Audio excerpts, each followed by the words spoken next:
Alright, what's up you guys? Gem Ruby Diamonds, with my other video here. Um, yeah, just gonna jump right into it. Um, I want to talk about something that is nothing new under the sun, Most people know about the weird things that the government does to people secretly without telling you. Um, this actually took place when I was younger.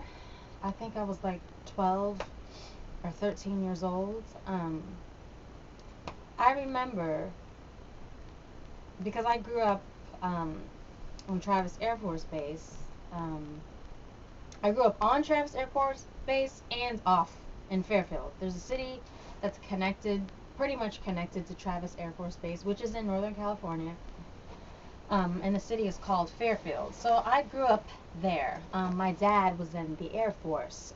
He was stationed in Korea for 3 years, and then after Korea, he was stationed in Travis Air Force Base. Okay? And that's how he met my mother, blah, blah, blah, blah, blah. But that's not the story I want to tell you. That's why I grew up there. And I really think that these Air Force bases, not just Air Force bases, but military bases in general, I think they do experiments on the cities that are around them. I say this because I'm going to tell you a story that happened, story that stood out the most. There's a lot of weird things that happened growing up as a kid in Fairfield that I don't think too many people really cared enough to question. And at the time, I was only 12 or 13. And I remember one day going outside in my backyard, and in my backyard in California, we have a lot of fruit trees. Actually, California in general has a lot of fruit trees. Anywhere. It doesn't matter if it's at your house or if you live in an apartment, there's fruit trees. But anyways, we have a crabapple tree. We have two grapevines. One is red grapes and one is white grapes. Have a plum tree. Have a cherry plum tree. And also a lemon plum, or no, not a lemon, a lemon cherry tree, which I'll tell you about that later. It's really, really weird. And also a maple tree that actually had some maple sap. But whatever. Anyways, so we have a lot of fruit trees. And one day, me and my brother went outside in our backyard, and I remember there was a little box hanging in one of our trees, the crab apple tree in particular. None of the other trees had this on it. And it looked exactly, or not exactly, but very, very, very similar to one of those Chinese container boxes that you get when you go and you order Chinese food to go or take out Chinese food, and they put the food in those little square like boxes with this thin metal handle on it. It looked very, very similar to that, and it was hanging on one of the branches in the crab apple tree. And I read the label on it, because there was a label on there, and it said, "Do not touch property of the U.S. government." And I thought, what the heck is this? I was only like 12 or 13, but something like that really sparked my imagination, because like I said before, and I also do a lot, I write a lot, so I thought, ooh, this could make a really good story. I wonder what is inside this box. Like, I was so tempted to open it. But I went and I told my mom first. I'm like, Mom, what is this hanging in the tree? And not only was it hanging in our tree, but it was hanging in various places in the city, not just in our tree in our backyard. I don't know who put it there, but apparently the U.S. government, I'm sure, I know it was through Travis Air Force Base, because they're right connected to us in Fairfield. So anyways, so they stayed there for a couple weeks, okay? I don't know what was in them. I don't know if they were poisonous. I was actually very tempted to put on some gloves and a mask and go out there and just take it out of the tree and open it and see what was in it. But my mom told me don't touch it because, you don't know what's inside of it. It could make you sick or something. And it did make something sick. It actually made the tree very sick. They left that box in the tree for about 3 weeks.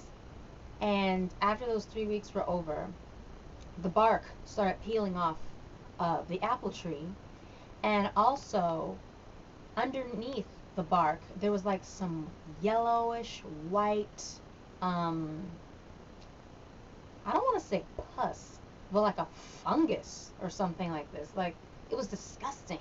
And it had a weird smell. And we couldn't eat any of the fruit. My mom wouldn't let us eat any of the fruit off that tree. Obviously, something was wrong, and it was the cause of this box that said, "Do not touch property of the U.S. government," just hanging in our tree. And what I want to know is, do they have the right to do that? To just randomly go around without notifying or telling anyone, just randomly going around hanging things in people's trees in their backyards. This apple tree was right on the fence. Like, the tree was here and here's the fence. Like, it was very close together. So they could have just reached over the fence and, you know, hung it on the branch.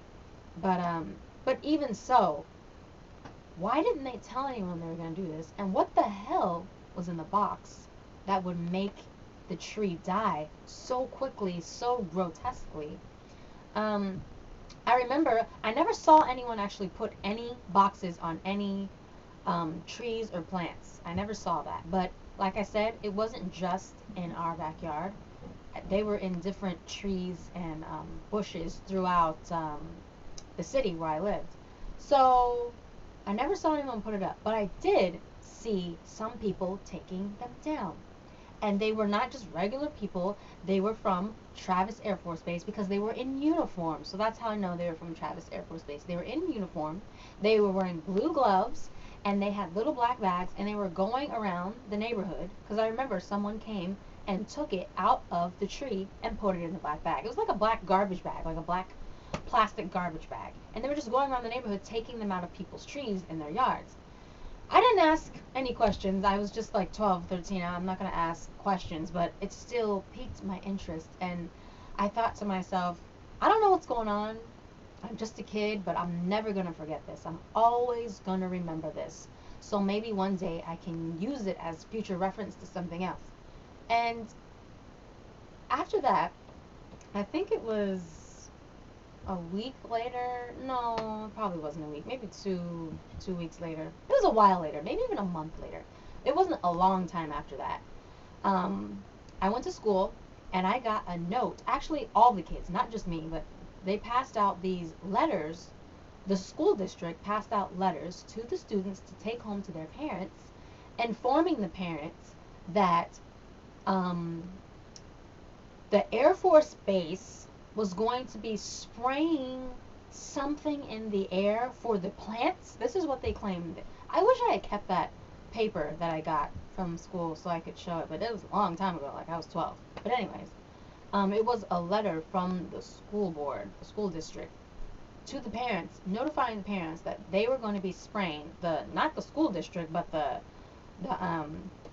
the base was going to be spraying something in the air for the plants, for the wellness of the plants.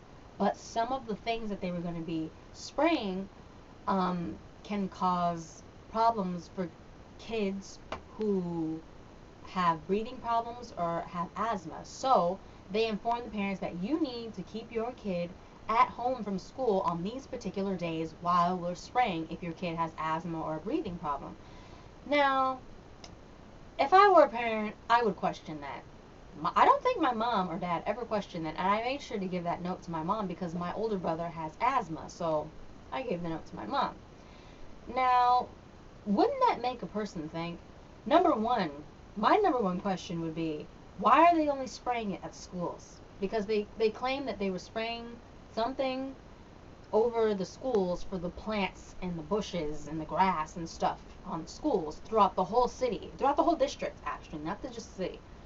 So I'm just like, why? Why are they doing this? Which I've come to believe that it wasn't just the schools. I think it was the whole entire city and cities, really. They just said schools because maybe they don't want people to think too much. But I remember that day. My brother got to stay home from school because he did have asthma. I had to go to school. I'm just thinking, if it's gonna affect someone who has breathing problems, wouldn't it still affect someone who doesn't have breathing problems? Like, it's stuff that you shouldn't be inhaling. But anyway, I remember the stuff that they were spraying. It was I never saw a plane or a helicopter or any flying object in the air actually spraying stuff in the air. But I do remember seeing something in the air that did not look like a normal cloud, because in California it's pretty much good weather all the time. So the clouds are usually normal looking white puffy clouds, or sometimes a strip of white cloud, but these particular clouds looked like almost like smoke or like haze. It was weird. It wasn't natural. It wasn't a cloud. And I just assumed that that's what that was, that they had sprayed for the plants or whatever. And I really wish that I still had that piece of paper. But like I said, that was like when I was 12. And I definitely don't have that paper anymore. But I am going to be going back to California in March next month for a mini vacation getaway, some sun, because yeah, taking a little break. So I'm going to take my camera with me, and I'm actually going to film the tree, because the tree that died, that had that box on it that said property of the U.S. government, do not touch. I'm actually going to show you guys pictures of that